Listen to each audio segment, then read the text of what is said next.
Sharad Pawar group द्वारा जो पत्रकार परिषद में 100 करोड़ की मानहानि का दावा किया गया है सुहास देसाई और शानू पठान की तरफ से। शिवसेना पार्टी की प्रवक्ता विधान परिषद की विधायक डॉक्टर मनीषा कायंदे जी ने मुंबई में एक पत्रकार परिषद ली थी। उसमें उन्होंने कुछ छायाचित्र दिखाए थे। ललित पाटिल ड्रग्स केस में एक आरोपी सलमान फाल्के, जिसको मुंब्रा से गिरफ्तार किया गया, उसके कुछ छायाचित्र राष्ट्रवादी के नेता माजी मंत्री डॉक्टर जितेंद्र आव्हाड जी और माजी विरोधी पक्ष नेता शानू पठान जी के साथ थे। मैंने परसों भी यही बात कही थी कि किसी के फ़ोटो किसी के साथ होने से कोई अपराधी नहीं बनता।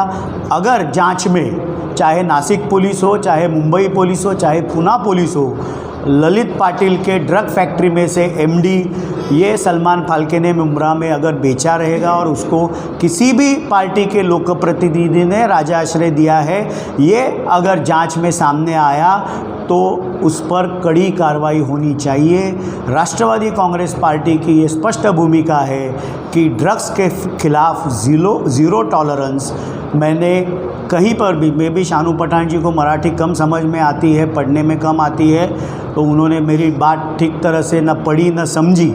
मैंने कहीं पे भी ये नहीं कहा, मैंने आज भी कोई मैं छायाचित्र नहीं दिखा रहा हूँ, लेकिन सुहास देसाई जी ने जो मेरे ऊपर अनेक आरोप किए।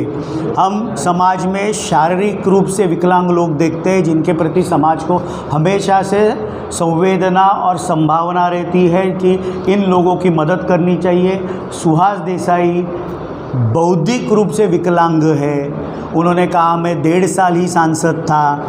मैं खुद को भाग्यशाली समझता हूँ कि डिलिमिटेशन के पहले थाने संसदीय क्षेत्र से मैं सांसद था। डिलिमिटेशन के बाद 2009 से 14 मैं कल्याण लोकसभा क्षेत्र से सांसद था। मुझे टिकट किसने दिया, ऐसा भी प्रतिप्रश्न उन्होंने किया।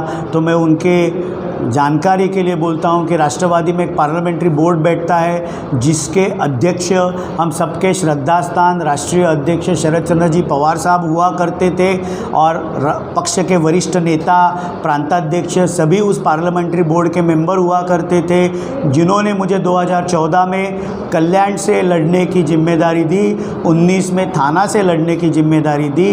तो अगर ये सवाल पवार साहब को सुहास देसाई जी पूछे तो ज़्यादा उचित रहेगा। उन्होंने कहा उनके पास कई सारे सबूत है जिससे मैं भाग खड़ा हूँगा। मैं उनको 24 घंटे में खुली चुनौती देता हूँ कि वो जो अगर उनके ऊपर कोई सबूत है। मेरे सार्वजनिक जीवन में मैं हमेशा से निष्कलंक और साफ रहा हूँ, मैं उन्हें खुली चुनौती देता हूँ। और जिस दिन राष्ट्रवादी के नेता डॉक्टर जितेंद्र आव्हाड ये कहेंगे कि मैंने गद्दारी की, मैंने विश्वासघात किया, तो मैं उसका जवाब दूंगा।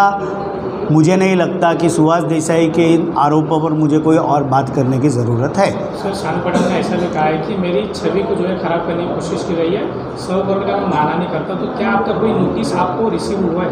नहीं, मुझे कोई नोटिस आई नहीं है। और पत्रकार परिषद शिवसेना दल की प्रवक्ता विधान परिषद की विधायक डॉक्टर मनीषा कायंदे ने ली, फ़ोटो उन्होंने दिखाया। मैंने परसों भी जो प्रेस में बाइट दी थी उसमें भी मैंने कोई फ़ोटो नहीं दिखाया, आज भी मैं कोई फ़ोटो नहीं दिखा रहा हूँ। उन्होंने कल ज़रूर फ़ोटो दिखाया कि प्रदेश के हमारे सरचिटनीस नजीब मुल्ला जी के साथ सलमान फाल्के के, वो 2017 की फेसबुक पोस्ट है। जन्मदिन की बधाई सलमान फाल्के ने नजीब मुल्ला जी को दी थी। हम तो कोई डिनाई कर ही नहीं रहे, हम किन्हीं आरोपों से विचलित नहीं हुए। वो कल पूरे प्रेस कॉन्फ्रेंस में विचलित देख रहे थे। शानू पठान जी भी दिख रहे थे और सुहास देसाई भी दिख रहे थे।